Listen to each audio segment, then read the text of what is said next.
There's a pretty one, Ulysses.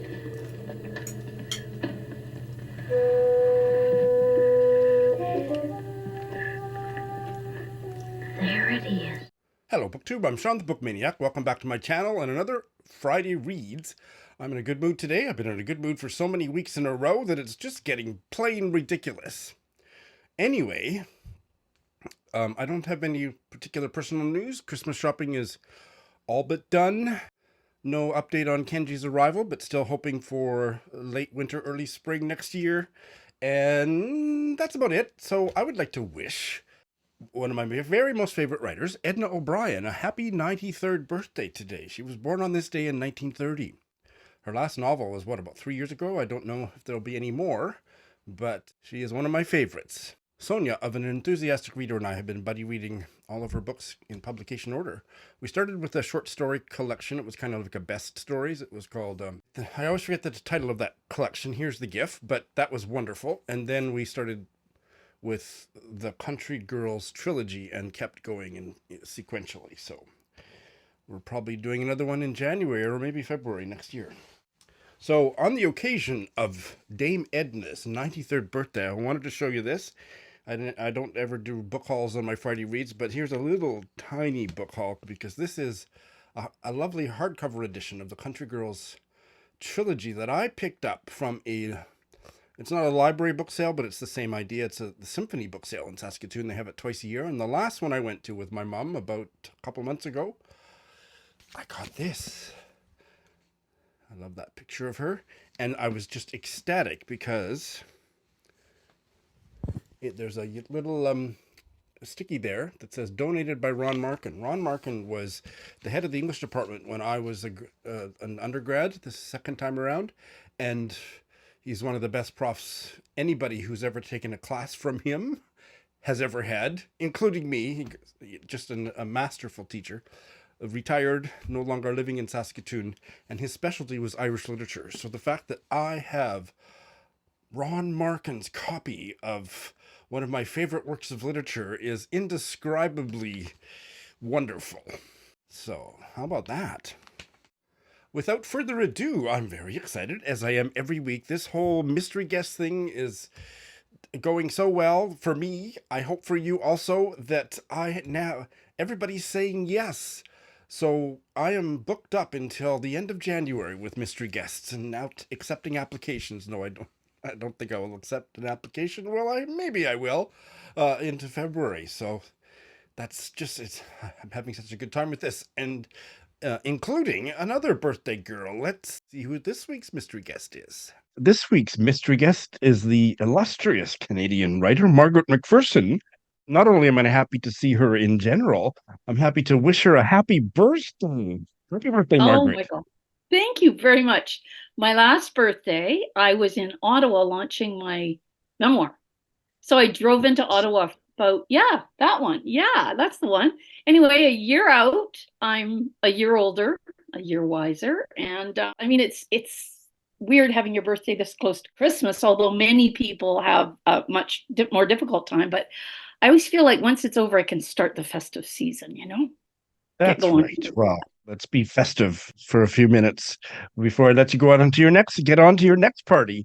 Yes, Margaret and I chatted early this year about her wonderful memoir called Tracking the Caribou Queen, and I'll put a link to that chat. I'm hoping to have Margaret back after I've read one or two other of her books because she's written a whole pile of them.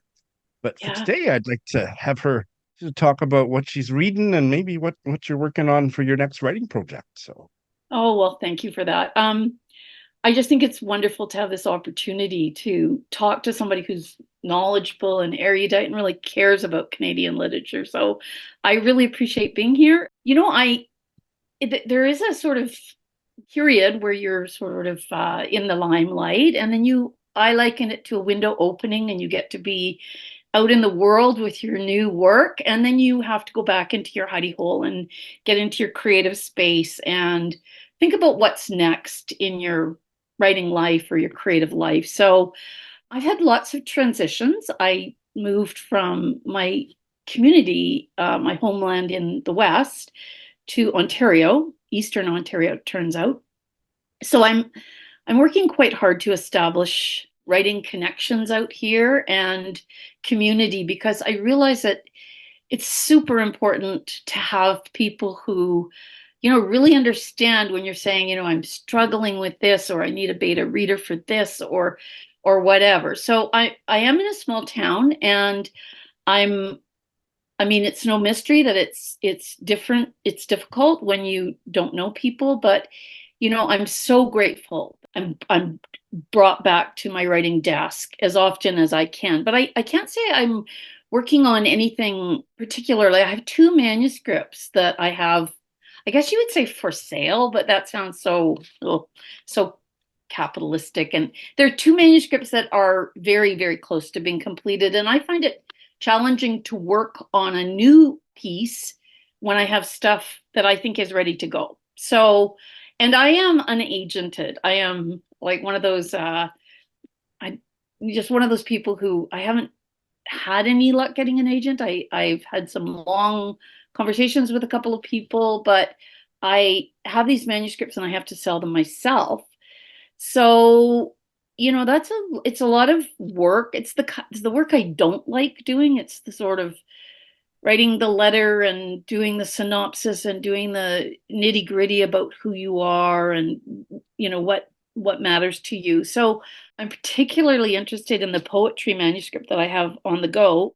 I did a wonderful mentorship, just superb, that got me through my first winter when I was feeling really alone and missing my community. I worked with Di Brandt, a Winnipeg poet, and she and I did this mentorship through what was then called Seniors Canadian Network, but then they eliminated the word seniors.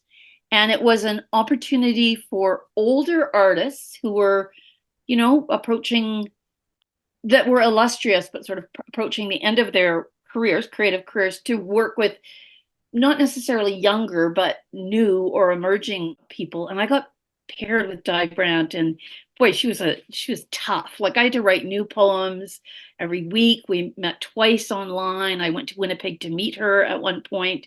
It was a superbly generative time. So I ended up with about 80 new poems, carefully vetted by Di, whom I have a great deal of respect for.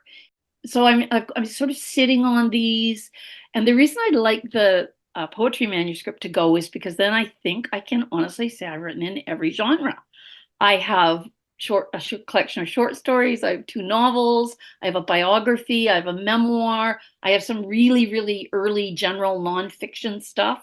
So if I can get the poetry out, Sean, I'm going to be one of those well, I already am a multi-genre writer, but I can say I do believe poetry is pretty special, and not just anyone can do it. But all my life I've been writing it. I have a little cache, like my short stories. When I was super busy as a mom and running around, I always had short stories and poetry as my go-to, as my way of expression. So, I do have the new ones I wrote with Di, but some of them were revised from years ago where ideas were germinating. And yeah, but it's enough of that. I mean, I do have the short That's all. stories and the poetry. So yeah, Short story collection is the other one you're shopping around or whatever. Yeah, wow. yeah, I'm trying to do the business of writing, which I'm not very good at. But in terms of a new project, I do have a seed that's germinating, that has been germinating for a while, and it will likely take the form of a novel. It's not anything I can really talk about yet. So it might, it could be, I don't know, might be the last thing I do. I mean, I don't know. I'm sort of, I'm finding that it's challenging. The whole Canadian writing world is very challenging for me right now. And I'm so glad that writing is my go-to, and it's sort of my place of vocation, but it's not everything, like my community, as I mentioned before, and my family and my marriage and all those things are really also vitally important to me. So I'm kind of in a place of deciding what to do next, indeed, if I will do something next, and also this selling part.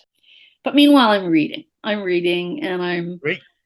Yeah. So I I mean, want to hear what you're reading, but also want to shout this marvelous memoir out again.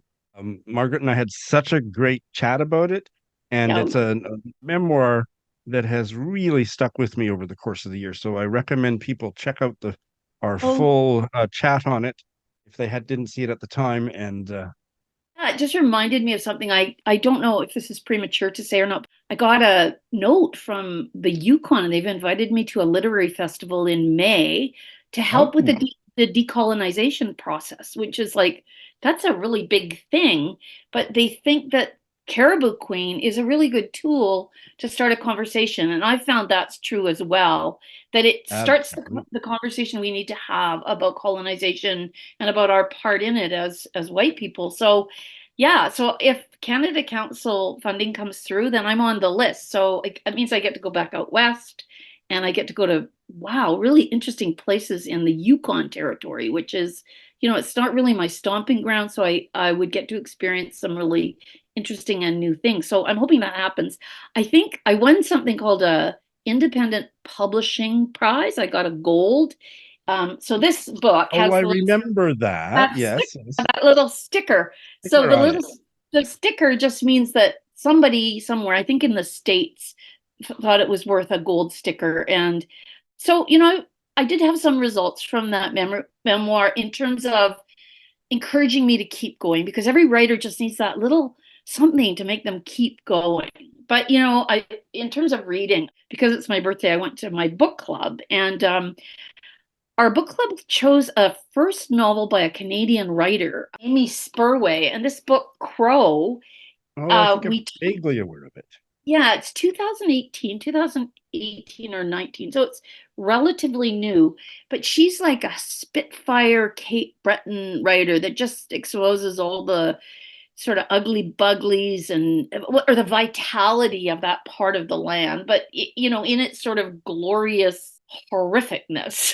So I love reading debut novels and I like reading Canadian. I almost exclusively read Canadian women novels, but to read a debut novel, this book is called Crow and it wasn't recommended by me. It was someone in our book club, and it was very interesting to read a first novelist because I love to see what people are doing. This young woman is really diving deep, but you can see some of the things about a first writer, which I remember in myself when I published my first novel.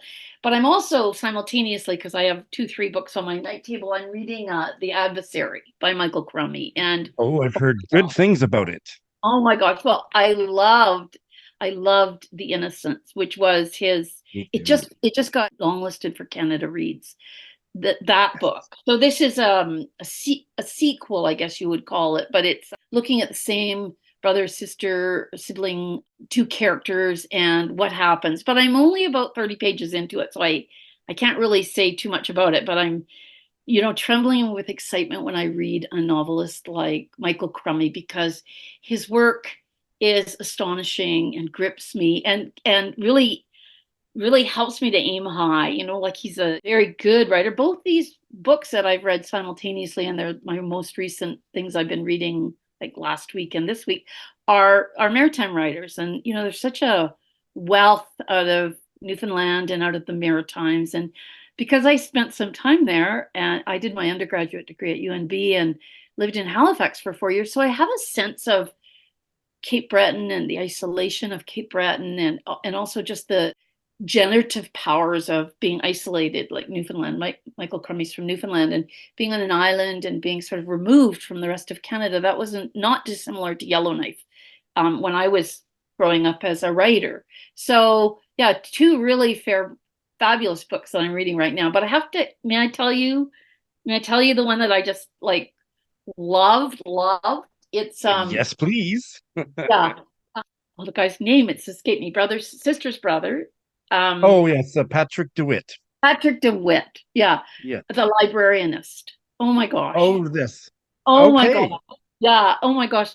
It was so this ordinary person, but it was also about an ordinary person, very reserved, but you watch this character evolve and change in such a beautiful way. And it was also about the isolation of seniors as we get older, and I think I'm thinking a lot about getting older. I guess that's appropriate on my birthday, but just how we can be isolated and how it's so essential to be in community and to be involved. And this story of the librarianist is about this man who finds community and moves into an old folks home, and he starts as a worker there and gets That's involved in right. the lives of people. And it's simplicity, but it's sort of deadpan humor, which deWitt is very famous for. It's a wonderful read. I couldn't recommend it highly enough, So I've been reading that and all kinds of other things. I picked up an old copy of Raymond Carver's short stories and some of his unpublished work, just because I'm interested in the short story and how it works. It's a very difficult, the briefer the subject, the more difficult it is to be precise. Like that's why poetry is so special, because you have so few words to say so much and to translate something deeply personal and emotional. So, short stories are interesting. So I've been reading some of his unpublished work, some of the stories that didn't get published until posthumously. I'm devouring books right now because it's winter, and if we're not writing, we're reading, or at least I hope we're reading. Well, you certainly are, and this all sounds fabulous. The night I met you, you were interviewed at a book launch in Saskatoon. I'm not sure interview is the right word, but that you had a conversation with David Carpenter, who's a Saskatoon writer, and I Yeah. have gotten to know him again. He was my prof 30 years ago, or was it 40 years ago? And Okay. getting reacquainted with him, and I just published a full interview with him a couple days ago on my channel. Oh, great. Um, and He won the High Plains Fiction he did. nonfiction prize. Yeah, that Yes, was he did. great. That was And great. he has written an essay that I'm going to send you all the bibliographic information because I think you're going to want to hunt it up and read it. I think you'll enjoy it. And it's Good. called, I think it was written back in the maybe 90s, and it's called something like What We Talk About When We Talk About Raymond Carver. And it's about his experience of getting Raymond Carver and Richard Ford up to Saskatchewan to do a reading at the university and then taking them hunting. Oh, fun. Yeah. And it's really amazing. Yeah, Oh, so I'll fun. get you Yeah. that information. Oh, I would love that. I've been in touch with Myrna Summers, another very strong Alberta writer. I sent her a short story and asked for her to look at it because I haven't found that community yet in Eastern Ontario, in my small town.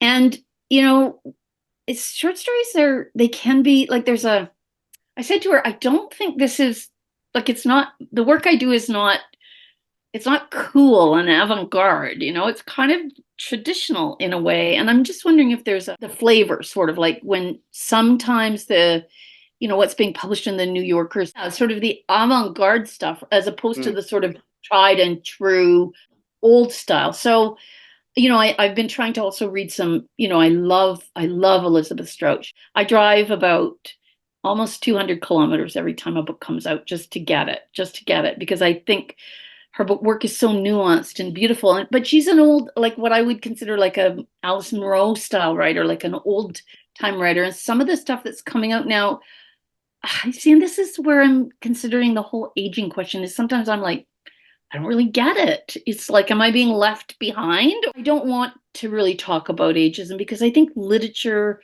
is eternal and it strikes the human condition and strikes a chord in any aged reader. But I sometimes wonder, and Myrna and I were commiserating about this, whether the style, the sort of older style, whether people are looking for that. So I don't know. Like, it's when you're trying to place your material, I mean, first of all, you have to really work hard, and you're not spending your endeavor in creating. And of course, the most fun of being a writer is not the marketing, or not it's the creation. But I don't want a huge backlog of things that I've created that just sit there. I want to get them out in the world, because if you spend so much time on a manuscript, you want it read. Like, I don't want a bunch of bottom drawer stuff. I want to get it out. So I have to do that work just to honor the hours and days and years and weeks that I've put into the work. To the degree that I think of drawers, when I think of Margaret Macpherson, I think of top drawers, not bottom drawers, Margaret. That's so nice. No, I'm really, that's so nice. That's so nice. I mean, And it's hard. It's a hard way to make a living. I say to every young writer, like it is not, Michael Crummey and Patrick deWitt maybe, but some of us who are in the middle, kind of in the middle of our careers or, haven't had the breakthrough book, it's a vocation. Like it's this gift that we get to go to and really, really try to be, this word authenticity is bandied about so much now, but it's really being true to yourself. What matters to me. And I'm not going to start anything until I'm just driven to write something. Like Caribou Queen was really, I mean, I'd written excerpts of that book I'd been writing all my life in some ways. Like I remember a scene about an old man being thrown out of the trading post in Yellowknife, and that was a poem written at least 30 years ago, and it didn't find its way into the public domain until the memoir came out. So, and yet it pre-existed in my bottom drawer, if you will, or on my hard drive, if you will, but it did have an opportunity to come out into the world. So I would want to encourage any younger writer, or I don't mean by age, I mean any starting beginning writer, to really trust their voice matters. And a really exciting thing has happened because I met a young woman in Edmonton. I was the writer in residence there, going on 10 years from now, 10 years ago, 2014. She was writing for herself and her babies, really. And I read one of her pieces and I recognized her as being quite talented with the short story. And her name is Katie Bickell. She went on to win the fiction prize in Alberta. And she published this great, wonderful book called Sometimes Kind, Always Brave. Oh, I don't have the title right. Always Brave, Sometimes Kind. Anyway, Katie Bickell's new book. You might be able to Google it for me. Sure, And sure. today she is the writer in residence, taking over my position. So, it's this building on each other and supporting each other and building up each other. So Katie was this young woman, and now she's mentoring. I mentored her, and now she's been appointed this writer in residence position at the Edmonton Metro Library community, and she's taking young writers who she said, I'd only read my short stories to my sleeping babies.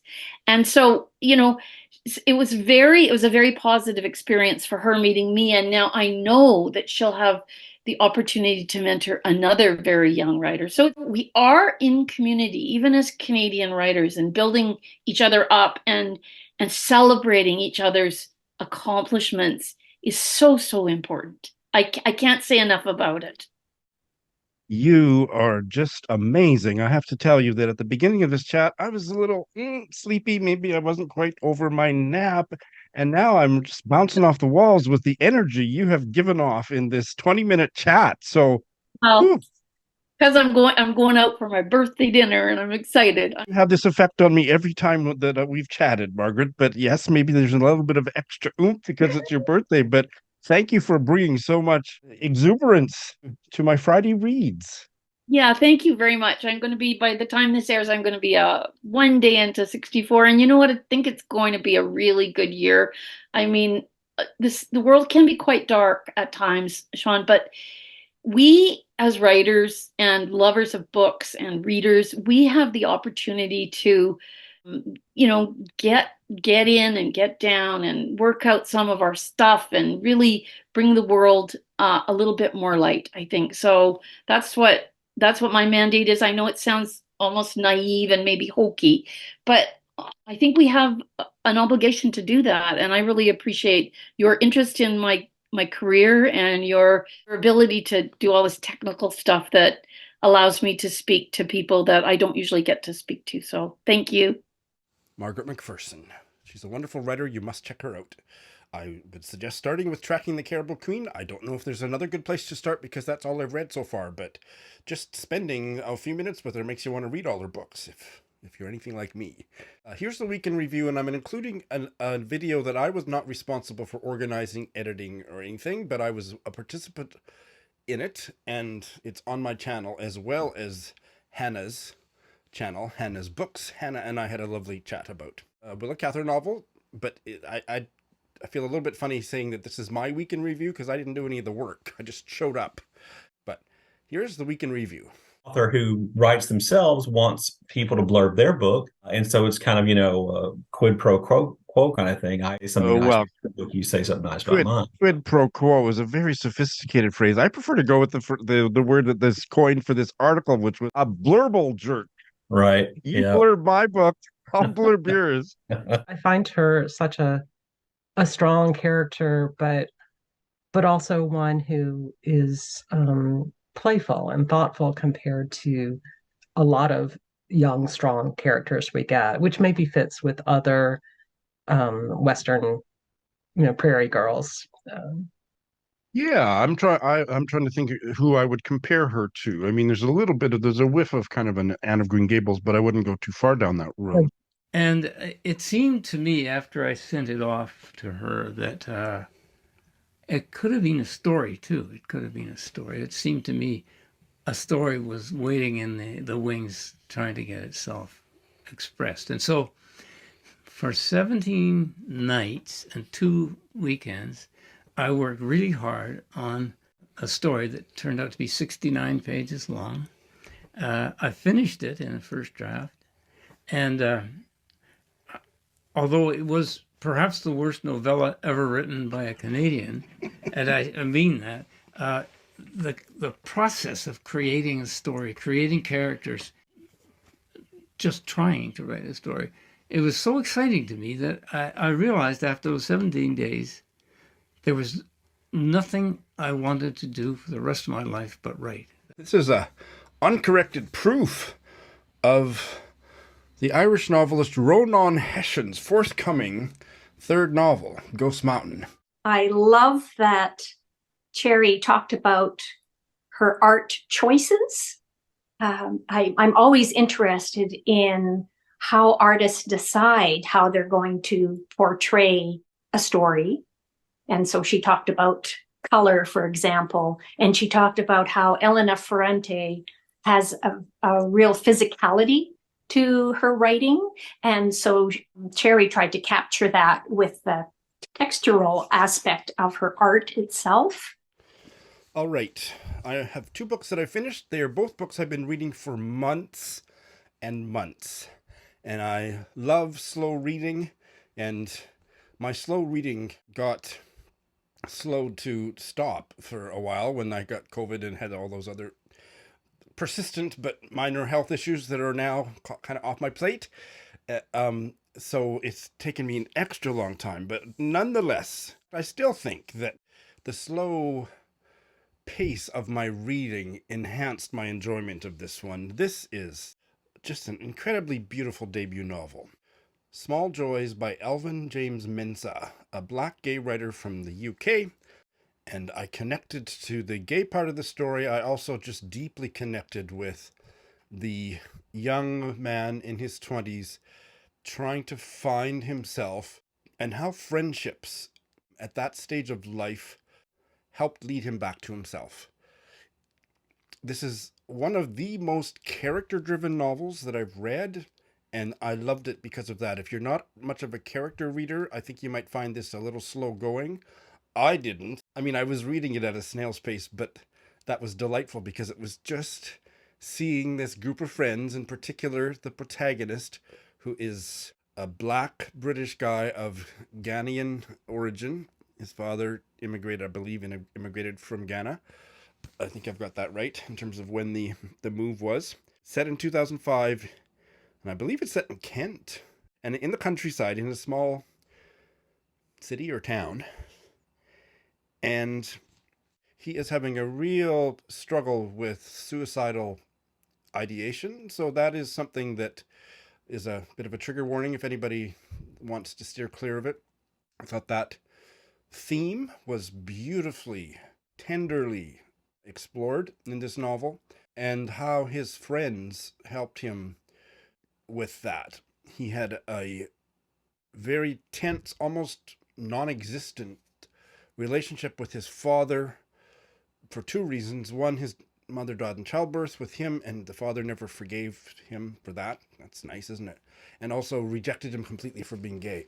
And he lives in a house with a bunch of, on first blush anyway, with a bunch of straight people. I hesitate to put it quite that patly, but I also don't want to give anything away. And I got mixed up over who all lived there, but there was a black girlfriend of this gay guy, and a white girlfriend, and two other white guys, and it's muddy. The white British guy that takes Harley, who's called Harles, although I don't know how the short form has been pronounced. Harles? Harley sounds easier to pronounce for me, but anyway, takes Harley under his wing and helps him through a dark time. And there is just something so gasp-worthy for me, who loves that slow unfurling of character in the way that this story is told. I just found it such a deeply emotionally satisfying read. I guess there's some things I could point to as that would be first novel flaws, but when I connect with a novel this deeply, there is no such thing as a flaw, or flaws are completely irrelevant. So I'm not even going to try to pull one out of my brain, because my comments here are all coming from lower down about this book. I love the characters. I loved the humor in it. I loved all the music in it, and most of which I didn't know, but there was one group that was important to me in the 90s. Lighthouse Family, that was important here, and that took me back to lots of memories. It pulled me in on such a powerfully emotional level that I was participating in it. It was stirring up all of my memories of how the role of friendships in my life, and how much more difficult friendships are now at my stage of life compared to in my early 20s. And I am hoping that I can interview the author. He is not easy to get a hold of, but I've sent off some emails and stuff this morning. We'll see if I hear back. It would be a big, big joy to chat with him about this book. It came out earlier this year. It was on my most anticipated reads. This is one of the few successes on that list that I loved and could finish. Not could finish, but just took so much delight in reading. I hope that more people will try it. I do caution you, if you don't like a slow-moving story that's mostly about interpersonal connections between a small group of friends with sexual questioning and psychological mental health challenges, then that's basically the story. It wouldn't be for you. In less capable hands, it probably wouldn't have been for me either, because there's lots of therapy speak and talk about healing and stuff, but it was right for this story. Not only did it not bother me, but I was so glad that was a part of the story, because it just made perfect sense. What an incredible novel. I loved it with all my heart. I'm going to say quite a bit less about this one, because I do have an author interview coming up. But this was another slow read in a book that I enjoyed, by a Saskatoon writer, Leave My Bones in Saskatoon, by Michael Afenfia. I went to this book launch, which was one of the most exciting book launches I've ever been to. I talked about it at the time. I took my sweet time with this too. Just finished this morning. He is a great storyteller, and one of the things that I would say about this novel, and I'm not going to say very much more than this because I'm going to be talking with him in a video fairly soon, I wasn't really familiar with the term documentary fiction.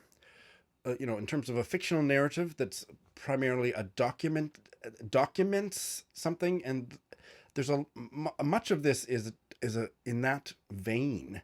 So I want to do some more reading about it so I can talk to Michael about it a little bit more intelligently than I'd be able to at this moment. But it really felt like it wasn't naturalism. There's so many social issues in the novel that it was an eye-opener for me about the characters' lives in Nigeria and then also in Saskatoon. And that was not the kind of thing I'm usually looking for in fiction. I found it here. It held my interest. It opened my eyes. This would be a great book club book about immigrants coming to a new land. And boy, Saskatoon, I'm not going to say that Saskatoon doesn't come off well, but I got the same kind of feeling when I went to the book launch and the discussions about being an immigrant in Canada, specifically in Saskatoon, that are explored in this novel. There's a lot of crap that we make our immigrants go through, and that is a part of this story. It was fascinating. And Michael Afenfia, who I met at his launch and then saw at another literary event just this past summer, is a fascinating guy. So it's going to be a really interesting chat. Leave my bones in Saskatoon. All right, so that's what I finished. I'm going to start one book. It's probably the penultimate book that I will start this year. You might remember it from one of my book hauls. I don't know if it was a mini or a maxi book haul, but an Indigenous American novel, Mean Spirit by Linda Hogan.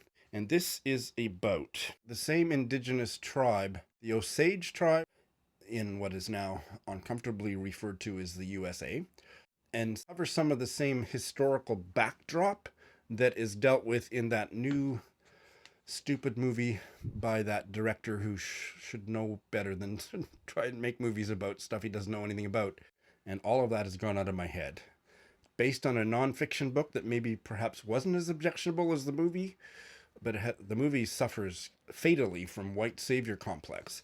And so I'm sorry that I'm not very organized this morning with the titles and stuff, but I'll put up the GIFs. And that ties into this Indigenous author who lives in Saskatoon, Paul Sequasis.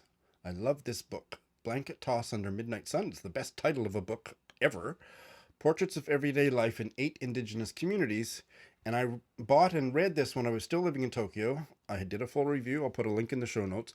Paul Sequasis and I have been following each other on Twitter ever since. I don't know if he's been watching my channel, but we've been following each other. So it was a tweet that he put out when the movie came out, where he said, if you want the real story from an Indigenous perspective, you should read Mean Spirit by Linda Hogan.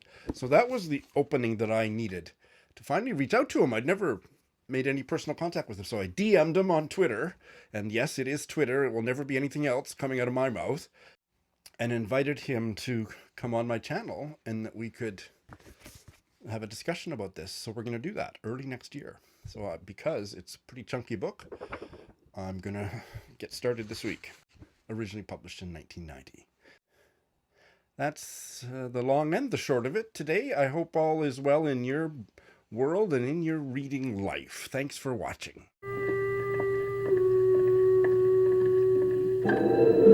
Thank you.